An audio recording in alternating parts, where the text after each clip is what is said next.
বাড়ছে আমি বাংলাদেশ থেকে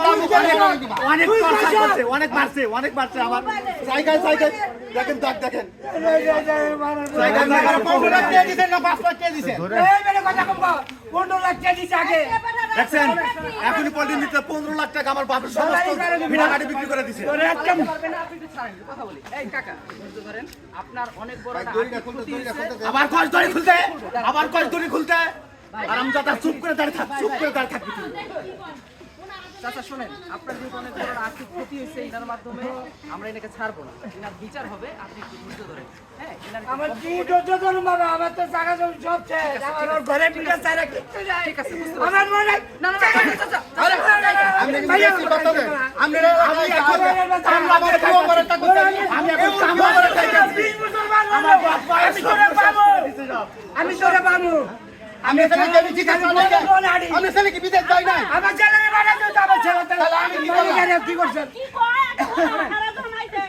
আপনি ওনাকে কোন দেশে পাঠাইছিলেন? ওইটা তো আমি জানি না উনি আমার 15 লাখ টাকা শোনেন, আপনি টাকা পয়সা নিয়ে ওনাকে বিদেশ পাঠাইছেন, সেখান থেকে ফেরত আসলো কেন এটা আপনি জানেন না?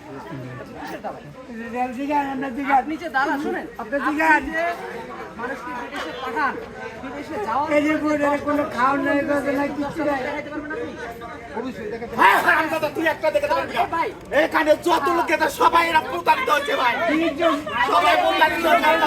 এটা আমি না হলে 20 টাকা গেলে যায়। এই যে এখানে অন্য আসছি কিছু লোক এ হ্যাঁ পাঠাইছে, সব ভিড়ে ভিড়ে যায়। এই দাঁড়ান বলতে দেই মুরবি বলতে দেন মার দাও, কত কষ্ট? এই দেখেন আজকে ওই আমার ভয় দেখাই বিদেশ পাঠাবো আজকে এখানে আরো 4টা লোক আপনি বিদেশ পাঠান।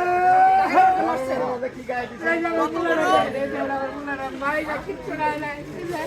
এই যে, আরে আসু দামি বলালে কি আমি মারছি তুই ভাই, আপনি তো আমার মেয়ে না, একদম মেরে ধরা। বদমাশ করে না। আগান বাড়তে কাজ করে। আমি এবার উকিলের সাথে কথা বললাম উনি কোনো কাজই করে না। আমি কাজ করি না হারামজাদা, আমি কাজ করি না।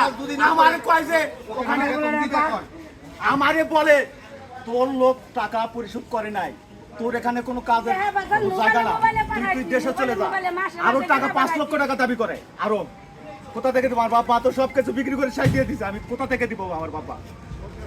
দেখেন, এরকম নাম সর্বস্ব দালাল যে এলাকায় যাবে, উনি একজনকে বিদেশ পাঠাইতেই পারে, কিন্তু সচেতন হতে হবে আপনাকে। আগে আপনি ইনার আইডেন্টিটি কনফার্মেশন করবেন, ইনার মূলত ইনি কে, ইনার আসলে এই ধরনের কোনো ক্ষমতা আছে কিনা, এই আইডেন্টিটিটুকু তো আপনি নিতে পারবেন না। আগে এই বিষয়ে নিশ্চিত হবেন ইনি আসলে বিগত সময়ে কাউকে বিদেশে পাঠাইছে কিনা, তারা কাজকর্ম করতেছে কিনা, তারা দেশে টাকা পয়সা পাঠাইতে পারতেছে কিনা, তারা স্বাবলম্বী হইতেছে কিনা। নইলে এই যে ইনাদের মতো রাস্তায় থাকতে হবে এবং এই যে 5-7 বছর পর ইনারে খুঁজে বের করে ধরতে হবে। বিদেশ পাঠানোর আগে সন্তান আপনার সন্তানের কিছু হইলে আপনার জ্বলবে পড়বে, ইনার আমার কিছুই হবে না, কারোর কিছু হবে না। কাজেই সন্তান বিদেশ পাঠানোর আগে আত্মীয় স্বজন বা পরিবারের কাউকে বিদেশ পাঠানোর আগে যে দালালের মাধ্যমে পাঠাচ্ছেন সেই দালালকে আগে চিনতে হবে। সচেতন হন, এখনো সময় আছে, সচেতন হন। নইলে এই যে ইনাদের মতো পরিস্থিতি হবে, রাস্তায় রাস্তায় ঘুরতে হবে, কাঁদতে হবে, এইভাবে করে বাঁধতে হবে, এই ধরনের পরিবেশ তৈরি হবে। কি কাকা? টাকা উদ্ধার কেমনে করে দেবো? আমি সেটা বল। এইরকম বিচার করা উচিত, ওটা বা ঝুলাইয়া সারাদিন ঝুলাইয়া রাখা উচিত। কাকা আরে টাকাটা উদ্ধার করে দেওয়ার ব্যবস্থা করেন কাকা। অবশ্যই আমরাও চাই আমার এই বাপের কি দেশের অবস্থা আপনি তো মানুষ- জানেন কাকা। এই দেশের মানুষ সচেতন হোক এবং এই দালালদের সূক্ষ্ম বিচার হোক, আমরা এটাই চাই, যাতে এরকম আর কোনো সময় কেউ করতে না পারে।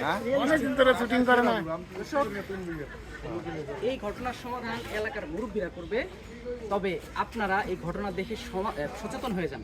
এর সমাধান মুরব্বীরা যেটা করবো আমরা ওইটা মেনে নেব। উনি টাকা দিতে পারবে কিনা সেটা জানি না, তবে আপনাদেরকে সচেতন করতে পারবো আমরা, এই বিশ্বাস রাখি। ভালো থাকবেন, সুস্থ থাকবেন সবাই।